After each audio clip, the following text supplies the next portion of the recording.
Good morning, student. Today we will discuss how to find time complexity of recursive factorial function. Mathematically factorial function को recursively अगर हम लोग represent करते हैं तो देखिए यहाँ पर f अगर हम फैक्टोरियल को रिप्रेजेंट कर रहे हैं और n आर्गुमेंट है तो fn equal to n into f n minus one, ये रिकर्सिव फंक्शन को इस तरह से रिप्रेजेंट कर सकते हैं। और जैसा कि हमें पता है कि फैक्टोरियल जीरो का वैल्यू जो है वो 1 होता है और फैक्टोरियल 1 का भी वैल्यू 1 होता है, इसलिए हम यहाँ लिखे हैं f n equal to 1 if n equal to 0 और 1। फैक्टोरियल फंक्शन को हम लोग इस तरह से भी रिप्रेजेंट कर सकते हैं mathematically, n into n minus one into n minus two up to 1।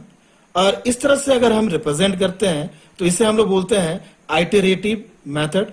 देखिए यहाँ पर एल्गोरिथम लिखा गया है, ये एल्गोरिथम जो है ये रिकर्सिव फैक्टोरियल के लिए लिखा गया है।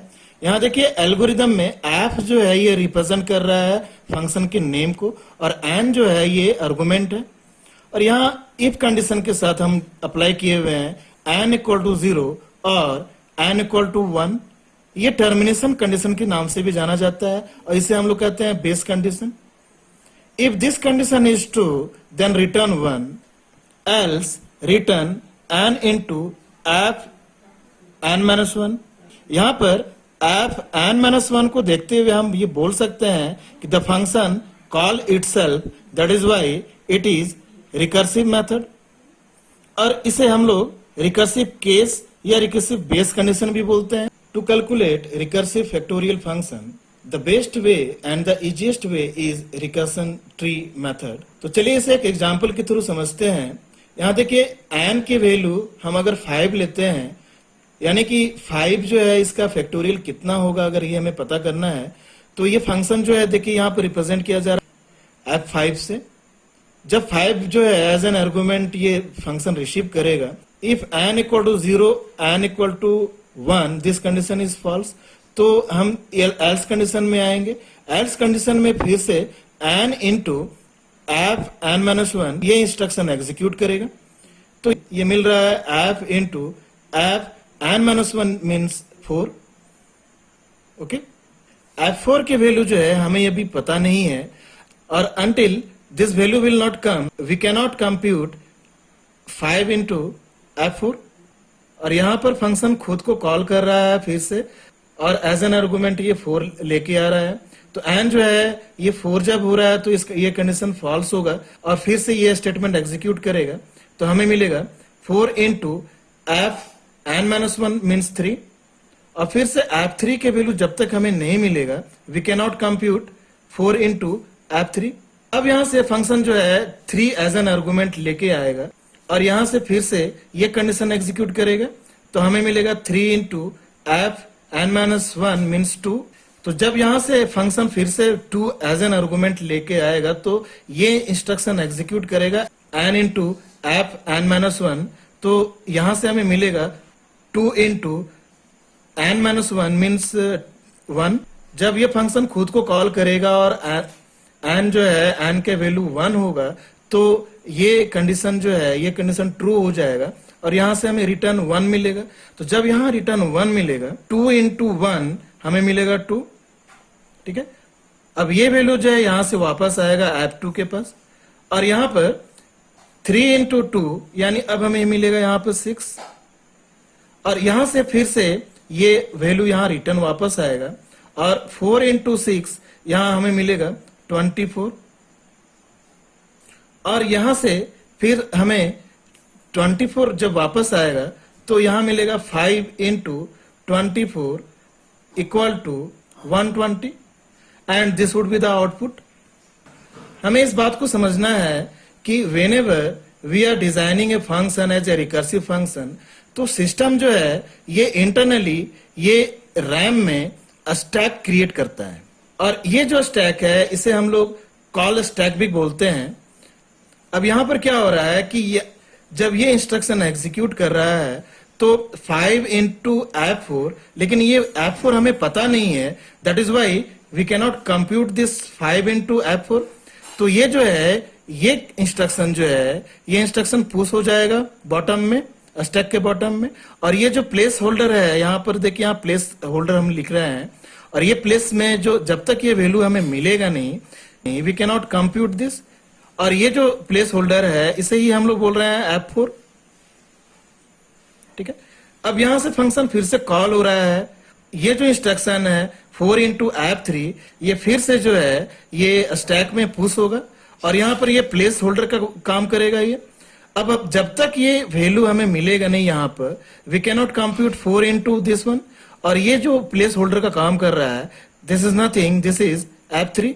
सिमिलरली जब ये इंस्ट्रक्शन एग्जीक्यूट करेगा, ये जो है ये स्टैक में पुश होगा, और यहाँ पर जो प्लेस होल्डर है, जो हमें ये वैल्यू हमें मिलना चाहिए, यहाँ पर जो वैल्यू मिलना चाहिए, ये वैल्यू हमें मिलेगा F2 से, ओके। और जब यहाँ पर ये इंस्ट्रक्शन एग्जीक्यूट करेगा तो ये भी पुश होगा, बिकॉज जब तक हमें F1 के वैल्यू मिलेगा नहीं, we can not compute 2 into F1, okay. तो यानी कि यहाँ पर ये जो प्लेस वैल्यू है, यहाँ पर हमें लिखना होगा F1। जब यहाँ F1 जो है ये फंक्शन को कॉल करेगा तो हमें मिलेगा 1। जब ये 1 मिलेगा तो यहाँ पर जो वैल्यू है ये हमें मिलेगा 2 इंटू 1 यानी 2 मिलेगा। और यहाँ से अब हमें वैल्यू मिल रहा है, F2 का वैल्यू जो है ये हमें मिल जाएगा, और ये हमें मिलेगा 2, ठीक है। तो 3 इंटू 2 अब ये कंप्यूट होगा, और ये कंप्यूट होकर के फिर हमें मिलेगा F3 का वैल्यू 6। और जब ये 6 मिल जाएगा तो यहां से 4 इंटू 6 हमें मिलेगा 24। तो देखिए यहाँ पर 24 हमें मिल चुका है, ठीक है।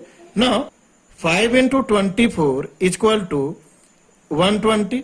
तो यहां पर जब ये वैल्यू कंप्यूट हो जा रहा है तो यहां से ये वैल्यू पॉप होगा। जब ये पॉप होगा तो फिर हम यहां आएंगे, यहां पर भी ये वैल्यू जब कंप्यूट हो जाएगा तो यहां से ये पॉप होगा।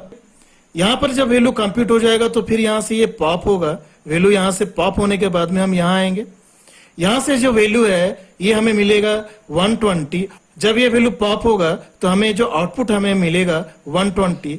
ये जो आउटपुट है ये फैक्टोरियल 5 का आउटपुट हमें मिल जाएगा। तो यहां से ये जो मेथड है जिसे हम लोग बोल रहे हैं रिकर्सन ट्री, रिकर्सन ट्री के हेल्प से हम लोग इजिली कैलकुलेट कर सकते हैं टाइम कम्प्लेक्सिटी को।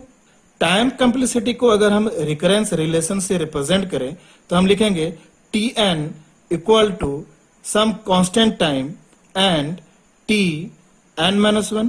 This is recurrence relation. और यहां हम एज्यूम कर ले रहे हैं कि इस इंस्ट्रक्शन को कांस्टेंट टाइम लग रहा है एग्जीक्यूट करने में, और इस इंस्ट्रक्शन को भी एग्जीक्यूट करने में c टाइम्स यानी कांस्टेंट टाइम हमें लग रहा है। इसलिए हम लोग यहाँ पर लिख सकते हैं Tn equal to some constant time and plus Tn-1, और ये रिप्रेजेंट कर रहा है रिकर्सिव फंक्शन को। Now let us see how to calculate time complexity of this algorithm. Suppose time taken to solve a problem of size n is represent as n, हम n से represent कर रहे हैं, और ये जो है ये फंक्शन खुद को कॉल कर रहा है, तो फिर हमें मिल रहा है n-1, और इसे कांस्टेंट टाइम लग रहा है एग्जीक्यूट करने में।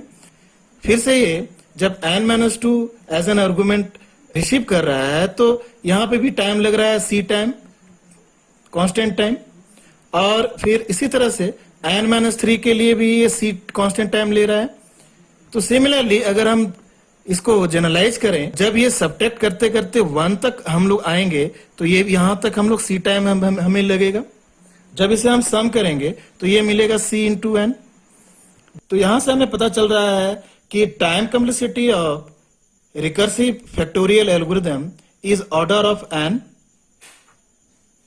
और अगर हमें स्पेस कम्प्लेक्सिटी निकालना है तो बच्चे हमेशा कंफ्यूज करते हैं कि ये होता है ऑर्डर ऑफ 1, क्योंकि आर्गुमेंट जो है केवल 1 लिए हुए हैं, हम लोग n लिए हुए हैं, इसीलिए ऑर्डर ऑफ n बच्चे लिखते हैं, लेकिन ये रॉन्ग है, ठीक है।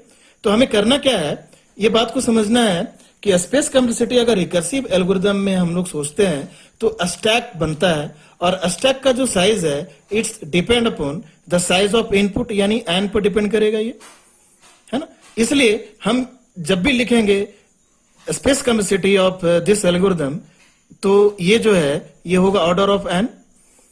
तो space complexity is order of n and time complexity is also order of n for finding algorithm of any number using recursive method. तो स्टूडेंट आपको ये बात समझ में आ गया होगा कि how to calculate space and time complexity of algorithm for finding factorial of any number using recursive function. इसी के साथ मैं वीडियो को एंड कर रहा हूं. Thank you for watching my video.